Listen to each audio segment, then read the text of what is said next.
Good morning students. बेटा आज के लेक्चर में हम क्लॉज की बात करेंगे। क्लॉज के बारे में पढ़ेंगे कि व्हाट इज क्लॉज, क्लॉज क्या होते हैं। Clear? Definition is written here.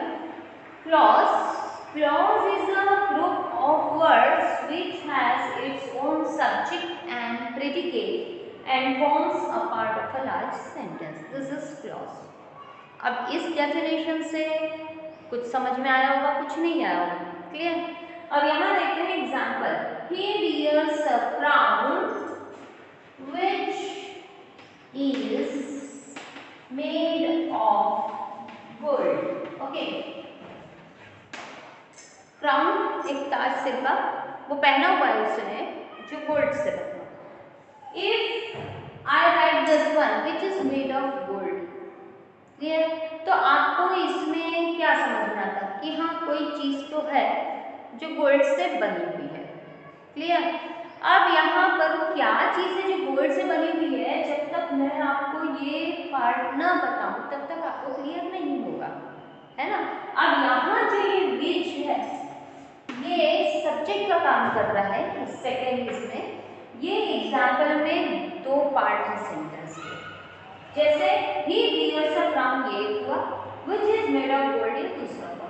तो ये जैसे पार्ट्स में सेंटेंस डिवाइड हुआ है ना, और जिसमें जो सेकंड पार्ट है वो फर्स्ट पार्ट पे डिपेंडेंट है।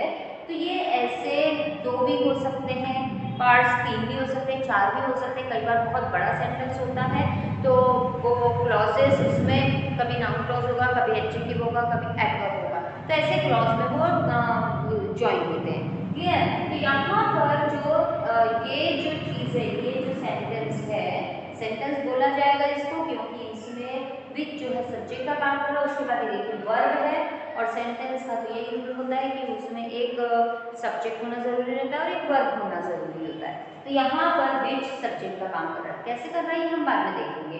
तो यहाँ ये जो सेकेंड पार्ट है ये क्लॉज कहलाएगा, और ये जो फर्स्ट पार्ट है ये क्लॉज कहलाएगा। क्लॉज मतलब पूरे वाक्य का, पूरे सेंटेंस का एक पार्ट। तो वही हम यहाँ पर पढ़ रहे हैं कि क्लॉज ग्रुप ऑफ वर्ड्स है। ग्रुप ऑफ वर्ड्स है, दिखाई दे रहा है हमको यहाँ पर कुछ शब्दों का समूह है ना, group of words which has its own subject and predicate. Subject के बाद का जो भी क्वेश्चन होता है जिसमें वर्ब कंपलसरी होता है वो प्रेडिकेट कहलाता है। प्रेडिकेट होने के लिए वर्ब होना जरूरी है। वर्ब के साथ फिर ऑब्जेक्ट भी हो सकता है, कॉम्प्लीमेंट ऑफ द सेंटेंस भी हो सकता है, मतलब remaining part of the sentence वो भी हो सकता है, वो होता है। कई बार होता है, कई बार नहीं होता।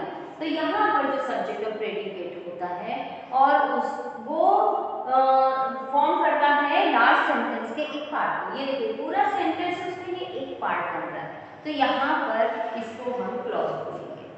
अब ये जो क्लॉज है, यदि मैं सिर्फ इतना देती हूँ आपको, if I say this much only to you, you will understand something but not the whole portion.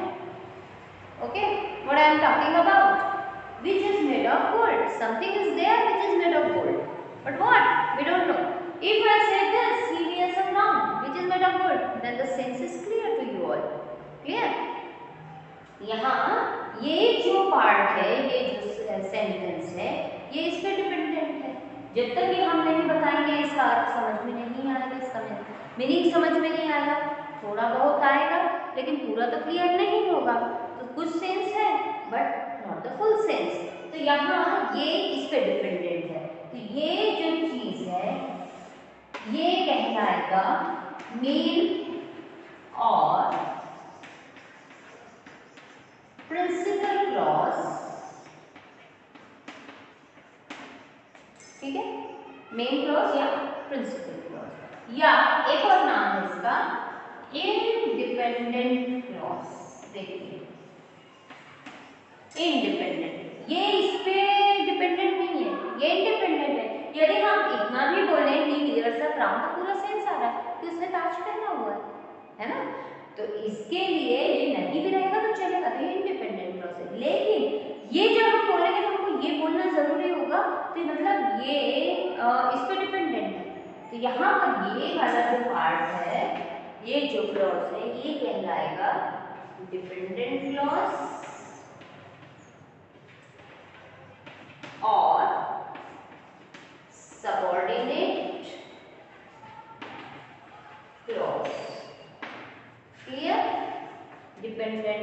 Subordinate, ये इसका सबऑर्डिनेट, ये इसका सबऑर्डिनेट, क्लियर, उसके अधीन है, उस पर डिपेंडेंट है।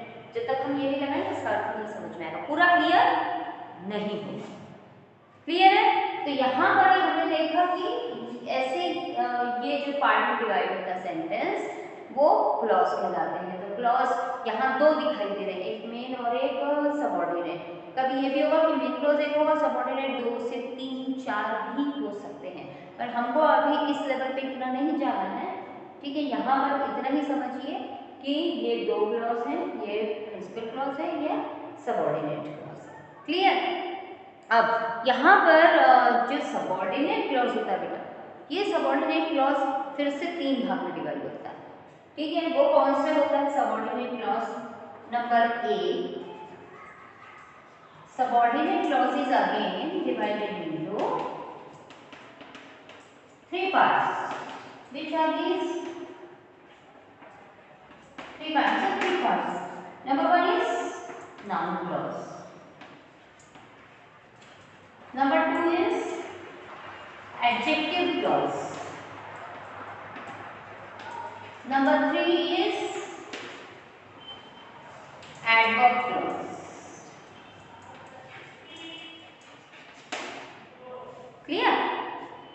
सबऑर्डिनेट क्लॉज 3 पार्ट में फिर से डिवाइड होता है। तो यहाँ पर ये जो नाउन क्लॉज होता है, अब हम इसके बारे में डिस्कस करेंगे कि what is noun clause. Yes, see noun clause it is also called as nominal clause. Noun clause को नॉमिनल क्लॉज भी बोला जाता है, ठीक है। तो यहाँ पर नाउन क्लॉज की डेफिनेशन दी गई है, देखिए, noun clause is a group of words which contains a subject and predicate of its own and does the work of a noun, ठीक है। यहाँ पर नाउन क्लॉज एक ऐसा ग्रुप ऑफ वर्ड्स है जिसका खुद का सब्जेक्ट और प्रेडिकेट होता है और वह नाउन का काम करता है। वो पूरा का पूरा क्लॉज नाउन का काम करता है। नाउन हम देखते हैं कि जनरली स्टार्टिंग में होता है ना, नाउन एज अ सब्जेक्ट, तो सब्जेक्ट स्टार्टिंग में होता है। तो वो जो पूरा का पूरा क्लॉज है वो हमको सामने लेकर आना पड़ेगा और यहाँ पर वो नाउन का काम करेगा, पूरा का पूरा नाउन क्लॉज, क्लियर है। उसका खुद का सब्जेक्ट होगा, खुद का प्रेडिकेट होगा, मतलब वो सेंटेंस होगा, एक हाफ सेंटेंस। यहाँ देखिए हिंट दिया हुआ है और आस्किंग व्हाट। अब क्यों हिंट है ये? क्योंकि सबसे पहले तो हमको नाउन क्लॉज पहचानना पड़ेगा, निकालना पड़ेगा, पिक आउट करना पड़ेगा, क्लियर है। तो यहाँ ऑन आस्किंग व्हाट, अब व्हाट पूछने पर, तो बेटा यहाँ हमको व्हाट लिखना नहीं है पूछने के लिए, हमको अपने दिमाग में वो व्हाट का क्वेश्चन करना है ताकि हम वहाँ से नाउन क्लॉज को पहचान सकें। On asking what from the principal clause और first clause, if we get the following clause as an answer, जब उसके बाद वाला क्लॉज आंसर के रूप में मिलता है तो उसको नाउन क्लॉज बोलते हैं। पर कभी कभी ऐसा भी हो सकता है कि वो जो नाउन क्लॉज है स्टार्टिंग में भी हो, नाउन क्लॉज बाद में भी हो, मतलब नाउन क्लॉज फर्स्ट सेंटेंस भी हो सकता है और सेकेंड से हो सकता है। यहाँ पर हम ये नहीं बोल सकते कि फर्स्ट सेंटेंस ही जो दिया है वो नाउन क्लॉज होगा, ठीक है, और जो सेकेंड है वो मेन क्लॉज होगा, या ऐसा नहीं बोल सकते कि ये मेन क्लॉज होगा ये नाउन क्लॉज होगा। हमको वो पहचानना होगा, पहचान के पिक आउट करना होगा, क्लियर है। यहाँ देखते हैं एग्जाम्पल दिया हुआ, it is true he is not feeling well, ठीक, ये सेंटेंस है। अब इसमें हमको नाउन क्लॉज पहचानना है, पहचानना ही पड़ेगा सबऑर्डिनेट क्लॉज, मेन क्लॉज एक होगा, क्लियर। यहाँ पर इट इज ट्रू, अब मैं यहाँ यदि बोलूँ यहाँ यदि बोलूँ कि व्हाट इज ट्रू, ये सच है, क्या सच है, ये सच है, मुझे आंसर एकदम मिल रहा है ना, ये सच है कि he is not feeling well, उसे अच्छा नहीं लग रहा है, उसकी तबीयत ठीक नहीं लग रही है ना, मुझे आंसर मिल रहा है। यदि मैं वो व्हाट का क्वेश्चन इधर करूँ, what he is not feeling well, ऐसा कुछ क्वेश्चन बनता है हमारे दिमाग में। हमको यदि नाउन क्लॉज ढूंढना है तो ऐसा कुछ हम क्वेश्चन यहाँ नहीं बना सकते, पर कई बार ऐसा होगा कि दोनों साइड व्हाट से क्वेश्चन बनेंगे, पर हमको ये देखना है कि जो दूसरा वाला सेंटेंस है, दूसरा वाला क्लॉज है, उसमें हमको आंसर मिल रहा है या नहीं, ये इम्पोर्टेंट चीज है। क्लियर है? जैसे व्हाट ही इज फीलिंग, ऐसा होएगा कि हाउ इज फीलिंग होगा। तो यहाँ व्हाट का क्वेश्चन हम नहीं कर सकते। जैसे जैसे हम अभी अपने सेंटेंसेस करेंगे वैसे वैसे हमको क्लियर होगा। क्लियर? तो what is true? It is true that he is not feeling well. तो हमारा सेंटेंस ऐसा ही कंबाइन होगा। क्लियर है? देखिए हम कंबाइन करके देखते हैं। इट इज ट्रू दैट, अब ये डी का एस स्मॉल हो जाएगा, he is not feeling well. अब बेटा हमारा यहाँ पर ये नाउन क्लॉज था, ये क्लियर हुआ? ठीक है, ये नाउन क्लॉज हुआ। It is true that he is not coming today, इस टाइप के सेंटेंसेस, ये इट वाले सेंटेंसेस हैं, है ना। अब हम यहाँ पर देखेंगे कि नाउन क्लॉज 5 तरीके से यूज होता है। नाउन क्लॉज 5 तरीके से यूज होता है। कैसे देखते हैं?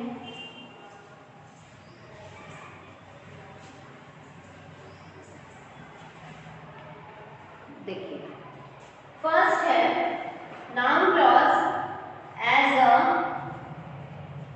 Subject of a verb. अभी क्या है, कौन से वर्ब का सब्जेक्ट के रूप में, ये सब अभी हमको नहीं जाना है इसका। अभी केवल इतना ध्यान दीजिए, noun clause as an object of a verb.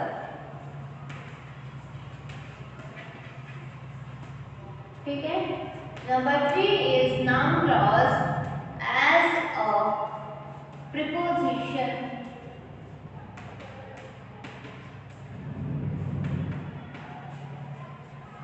of a noun clause as a preposition of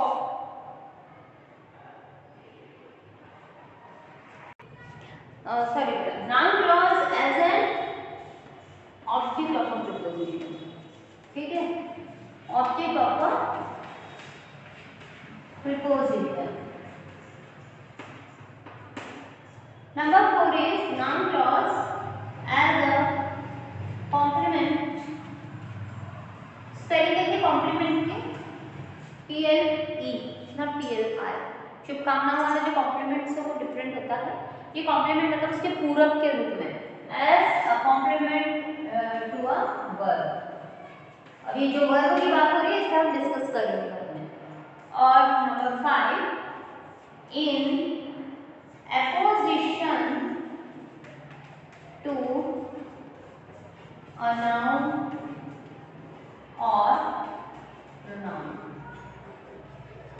अच्छा बेटा, यहाँ पर आप लोगों के स्टैंडर्ड में 2 और जुड़ गए हैं, इन अपोजिशन टू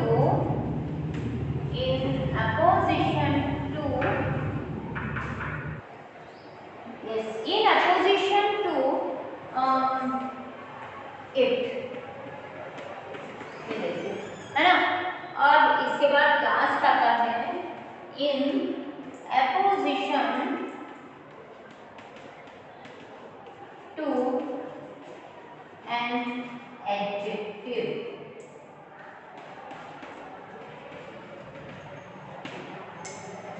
बेटा नाउन क्लॉज इन 7 तरीके से यूज होता है। देखने में बहुत ज़्यादा है बट कुछ ऐसा खास है नहीं इनमें। हम लोग एक एक करके डिस्कस करेंगे, क्लियर हो जाएगा। एज अ सब्जेक्ट, है ना, noun clause as a subject of a verb. Okay, अब यहाँ पर देखते हैं, इसमें सीधे सीधे सब्जेक्ट हम लोगों का स्टार्टिंग में होता है। अब यहाँ जो वर्ब की बात हो रही है बेटा, ये वर्ब होता है किसका? प्रिंसिपल क्लॉज का वर्ब। मतलब आपका जो ये वर्ब है यहाँ बीच में आएगा, सब्जेक्ट के रूप में यहाँ नाउन क्लॉज आएगा, इसके बाद यहाँ प्रिंसिपल क्लॉज का वर्ब आएगा और उसके बाद कॉम्प्लीमेंट सेंटेंस मतलब प्रिंसिपल क्लॉज का जो बचा हुआ सेंटेंस है वो आएगा। तो अब इसको यदि हम एग्जाम्पल से करेंगे तो मुझे लगता है आप लोगों को जल्दी क्लियर होगा। ठीक है, देखिए, इट इज ट्रू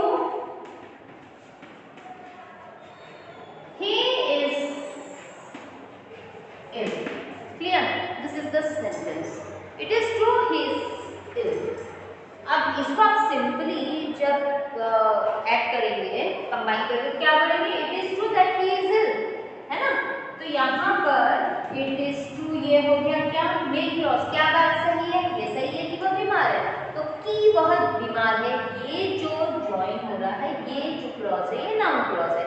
क्यों नाउन क्लॉज है? क्योंकि हमने इसके पहले डिस्कस किया कि ऑन आस्किंग व्हाट का जब हम क्वेश्चन करते हैं, जहां पर भी करते हैं, उसका आंसर यदि हमको उसके दूसरे वाले भाग में, चाहे वो स्टार्टिंग में चाहे बाद में, वहां पर यदि मिलता है तो वो नाउन क्लॉज होता है। तो यहाँ हम व्हाट का क्वेश्चन यहाँ कर पा रहे हैं, उसका आंसर हमको यहाँ मिल रहा है। तो यहाँ पर जो नाउन क्लॉज है ये है, लेकिन इसमें ये समझना जरूरी है कि कंबाइन करने में हमारा कैसा बनेगा, दैट ही इज।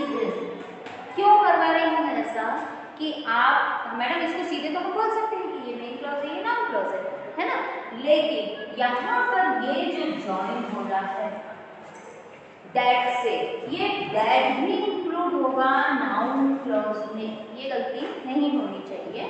तो यहाँ ये नाउन क्लॉज होगा। अब हमने क्या डिस्कस किया था कि नाउन क्लॉज पूरा का पूरा सब्जेक्ट के रूप में है ना, सब्जेक्ट के रूप में आ जाएगा सामने, क्लियर है? तो यहाँ ये नाउन क्लॉज को हम ऐसा लेंगे। अब जो हम बात कर रहे हैं subject as a subject of a verb के रूप में, noun clause as a subject of a verb के रूप में, तो यहाँ पर ये सब्जेक्ट के रूप में यहाँ सामने आएगा दैट ही इज इल। ये पूरा का पूरा जो नाउन क्लॉज है सब्जेक्ट के रूप में आ गया। ये वर्ब की बात नहीं हो रही है, जो वर्ब है वो प्रिंसिपल क्लॉज का वर्ब। अब यहाँ देखिए प्रिंसिपल क्लॉज का वर्ब का मतलब ये है ना, तो यहाँ पर हम नाउन क्लॉज लिखेंगे दैट ही इज इल, इसके बाद वर्ब, सब्जेक्ट के बाद वर्ब आता है ना, तो यहाँ पर ये जो वर्ब क्या आएगा is, that he is is उसका बचा हुआ पोर्शन, मेन क्लॉज का बचा हुआ पोर्शन, तो उसमें जो ये इट है बेटा ये हट जाएगा, इसकी जरूरत ही नहीं है, क्योंकि यदि आप इसके बाद इट लगाओगे तो पूरा ही गलत। इसके बाद हमारे को क्या मिलना चाहिए, इसके बाद दूसरा कॉम्प्लीमेंट ऑफ द सेंटेंस यानी बचा हुआ पार्ट किसका, प्रिंसिपल क्लॉज का, दैट ही इज इज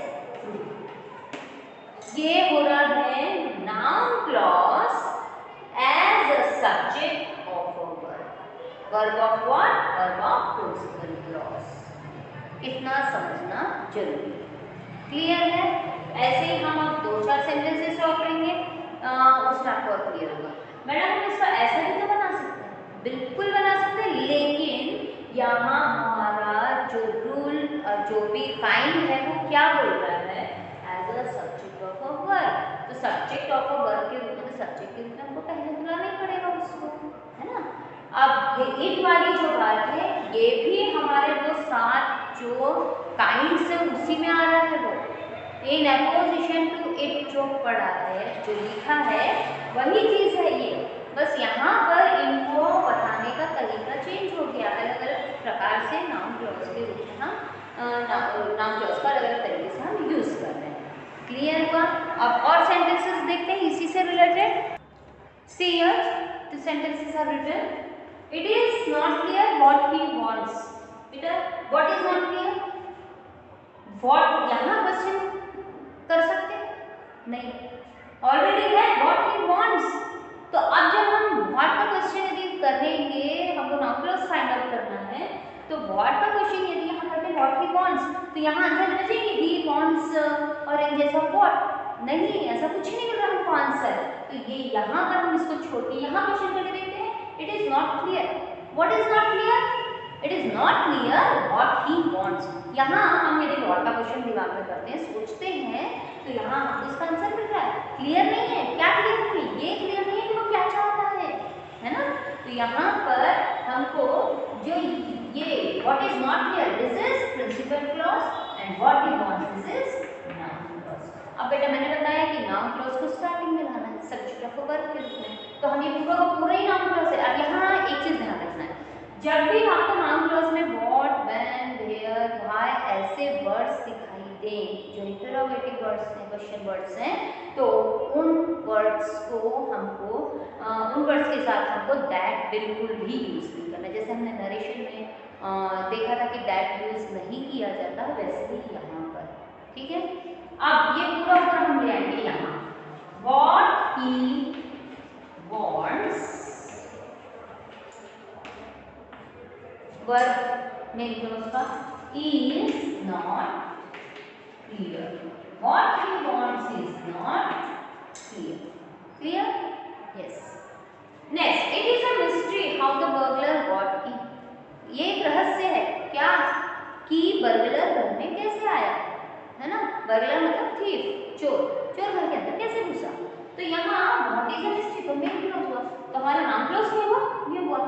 ये हाउ द बर्गलर गॉट इन, उसको एज इट इज लिखा के आएंगे, how the burglar got in what is a mystery. आपने एक चीज नोटिस की होगी कि ऐसे सेंटेंस इट से ही स्टार्ट हो रहे हैं, है ना, तभी वो हम बना पा रहे हैं। ऑब्जेक्ट ऑफ अ वर्ब के रूप में जब हम इनके बारे में डिस्कस करेंगे तब वहां पर वो सेंटेंसेस इट से स्टार्ट नहीं होंगे। क्यों? क्योंकि फिर हम उसको ऑब्जेक्ट ऑफ अ वर्ब के रूप में यूज ही नहीं कर पाएंगे। ये एक पैटर्न होता है, वो एक पैटर्न होने की वजह से हम उसको यूज कर पा रहे हैं। तो यहाँ पर how the burglar got in is a mystery. अब आपको ऐसा पूछा कभी उसने कि rewrite the sentence using it, you rewrite the using anticipatory it, तब फिर आपका आंसर होगा it is a mystery, full stop हट जाएगा, h स्मॉल होगा, how the burglar got in। किसी भी तरीके से पूछे हम किसी भी तरीके से कर सकते हैं, बस हमको पता होना चाहिए। तो यहाँ पर ये जो it से हम कंबाइन करेंगे, एंटीसिपेटरी स्टार्टिंग में एट बिगिन विद एट ऐसा कुछ करेंगे तो वहाँ पर ये फुल स्टॉप हट जाएगा और एच स्मॉल हो जाएगा। It is a mystery how the burglar got इन, बिल्कुल सही है, ये भी गलत नहीं है। तो लेकिन इसका जो काइंड है वो चेंज हो गया, वो इन अपोजिशन टू इट वाले में चला गया। अभी हमको क्या करने का है, अभी हमको as a subject of a verb के रूप में नाउन क्लॉज को सामने लाना है। नाउन क्लॉज को कैसे यूज करना है, as a subject of a verb. तो हमको नाउन क्लॉज सामने लाना पड़ेगा, उसके बाद मेन क्लॉज का वर्ब और उसके बाद बचा हुआ पोर्शन मेन क्लॉज का। इट हट जाएगा, अंडरस्टूड, इट इज अंडरस्टूड कि इट हट जाएगा। अब बेटा एक चीज और है यहाँ पर, इसी सेंटेंस को यहाँ पर हाउ डिड द बर्गलर, देखिए ऐसा भी पूछता है ना, गेट इन, ऐसे भी सेंटेंस हो सकते हैं। यही के यही हमको समझना है। It is a mystery how did the burglar get in. तो फर्क क्या हुआ, पहले वाले सेंटेंस में हमने उसको असर्टिव पैटर्न में यूज किया था, सिंस वही था क्वेश्चन का, यहाँ हमने इसको इंट्रोगेटिव पैटर्न में यूज किया। मतलब देने वाले ने हमको क्वेश्चन इंट्रोगेटिव पैटर्न में दिया, पहला वाला असर्टिव पैटर्न में था, जैसा हमने नरेशन में भी डिस्कस किया था।